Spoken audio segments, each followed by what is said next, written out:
Free Speech TV. We're live in the NOLA. Come on, New Orleans, Louisiana, here at Netroots Nation 2025. I'm Jasiri X. Free Speech watchers might know me as one of the hosts of This Week in White Supremacy. Miracle here as well. I'm sure if you hear This Week in White Supremacy, you want to know where Miracle is. She is here, so she'll probably be on one of these shortly. But I'm here, man, with a hip-hop New Orleans legend, man. When I first came to New Orleans, and this might be 20 years ago, you know, this brother was, it's like, yo, if you want hip hop, community, activism, streets, you got to see Sess 4-5, man. And, you know, you're still impacting New Orleans, and you're working with Hip Hop Caucus. Can you tell us a little bit about what you all are doing, and particularly around looking back at Katrina, which is, I think, 20 years ago as well? Yeah, so in about 3 weeks, really 3 weeks from today, Friday, August 29th, is the 20th anniversary of Hurricane Katrina. And myself, New Orleans Katrina Commemoration Incorporated, and Hip Hop Caucus, we do an annual ceremony where we honor the lives of the folks that, passed during the aftermath of Katrina.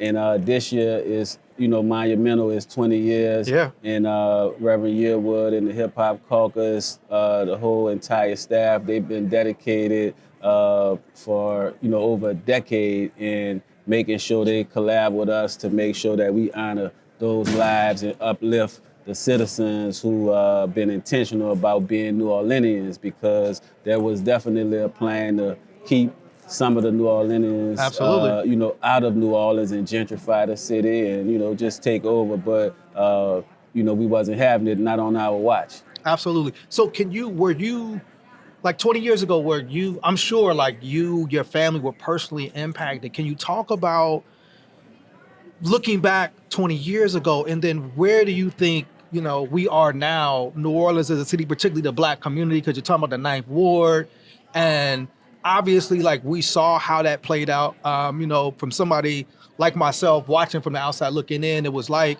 resources were intentionally held back because the Black community was involved.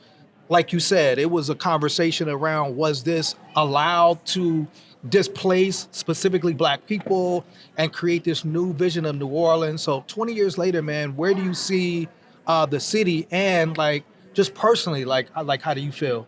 Yeah, so, I had a lot of family members and a lot of community members that was affected, by the aftermath of Hurricane Katrina 20 years ago. And, New Orleans, like pre-Katrina, was very communal. Like, everybody knew everybody on the blocks, so if you from a different ward, because we have wards here in the city, so if you from the 9th Ward, the 7th Ward, 3rd Ward, like, everybody knew everyone. So we could see if you don't belong in this area per se. And that all changed during the aftermath of Katrina. And I say the aftermath of Katrina when I speak because I want to be intentional, because Katrina, as a hurricane, it made landfall, and then, it was gone. It was sunny outside, and then the levees, the failures of the levee brought the waters into the community. And so that was man-made in terms of that particular, disaster. So being intentional about sharing that. But 20 years later, like, the community is empowered. We uplifting each other. Like, we taking change. We want to be the change that we want to see. And so we involved in a lot of the, politics, a lot of the things that's shaping in this community. But of course, some of the neighborhoods are still devastated. Like when you say the lower 9th Ward, a lot of those homeowners, they depreciated the land, so they didn't get the money that they should have gotten for that land. A lot of that area is still blighted, so it still looked like 20 years ago in certain parts of the city. But, a lot of people are involved, and they want to see 20 years of thriving in New Orleans and not just 20 years of surviving. Absolutely. I can't not have you here and kind of talk about, we both hip hop artists, man, come from hip hop. New Orleans has been, it seems like, a topic, particularly around the Super Bowl being here, whether or not it should have been Lil Wayne was a conversation, Hot Boys reunion, Essence Fest. Like, I know you've been a part of seeing you know, whether it be Master P and Hot Boys coming up to, you know, some of the current artists. I mean, you see D1 involved in a lot of this conversation around hip hop. Just where do you see hip hop in New Orleans' place in it as somebody who participated in cementing, you know, New Orleans hip hop nationally?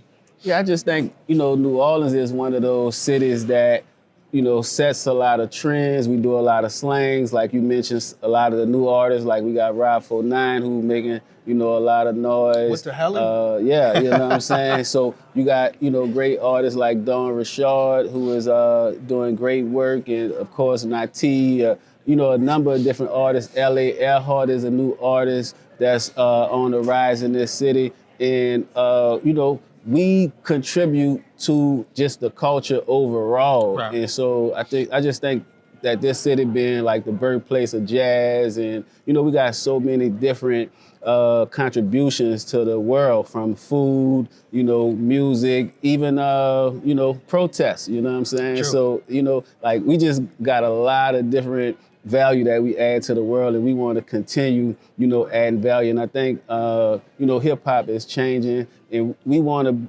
make it to where you really get the monetization from it. So when they dismantled the CDs and it kind of like broke, you know, the economic engine for artists. True. You know, so we want to make the money off of our art. And I think the way those streaming platforms and those record labels engineered that piece, it took a lot out of the economic piece that a lot of artists used to make way more money, and you know, it took some of the fun out of it. Yeah, so. that's a whole different conversation about like how it used to be like the out the trunk movement, and that streaming kind of took that. If you even try to give me a CD, where am I going to play it? Correct. Like I can't even play it. Talk a little bit about this event, the 29th. You're doing something in New Orleans, Friday, August 29th, the 20th anniversary of Hurricane Katrina. Talk about the event you all put together for that that commemoration. Yeah, so Friday, August 29th, a lot of New Orleanians, so folks that's all over the world, you know, they coming back to the city on Friday, August 29th. We have a healing ceremony in the Ninth Ward at 11 a.m. on Jordan Avenue in North Galvez. And we have a number of different speakers. We got, you know, all of these different kids groups who doing a presentation to honor the folks. We have a mural, so where the levee was breached, we have a mural unveiling happening this Sunday. So we painted 450 feet of the mural. My guy B Mike and his group Eternal Seeds, definitely. you know, they painted this awesome mural. You got to check it out. And you can go on Katrina20.com and see a list of events. So we actually have a mental health workshop, also, and a disaster preparedness workshop coming up. But on the 29th, we have a number of different speakers, artists, elected officials that's coming out to commemorate, and it's going to be, you know, monumental. So our thing was to make sure that the 20th anniversary be commemorated in a way that honor, you know, the ancestors and honor the lives of the folks, and do it in, you know, a huge way in terms of that ceremony, that commemoration. We wanted to be the biggest we could do, and it's turning out very well. That's powerful. So we here in New Orleans, you know what I'm saying? We with Sess. I got my car stamped. That means I can walk anywhere in the city. I checked in, I'm good. Yes, you know what sir. I'm saying? So Jasiri X, Sess, live in New Orleans, Free Speech TV. Shout out to my brother Reverend Yearwood for Hip Hop Caucus as well, who was the first interview we did on Free Speech TV was my brother Reverend Yearwood. So peace. See y'all later. Swan Hood, y'all.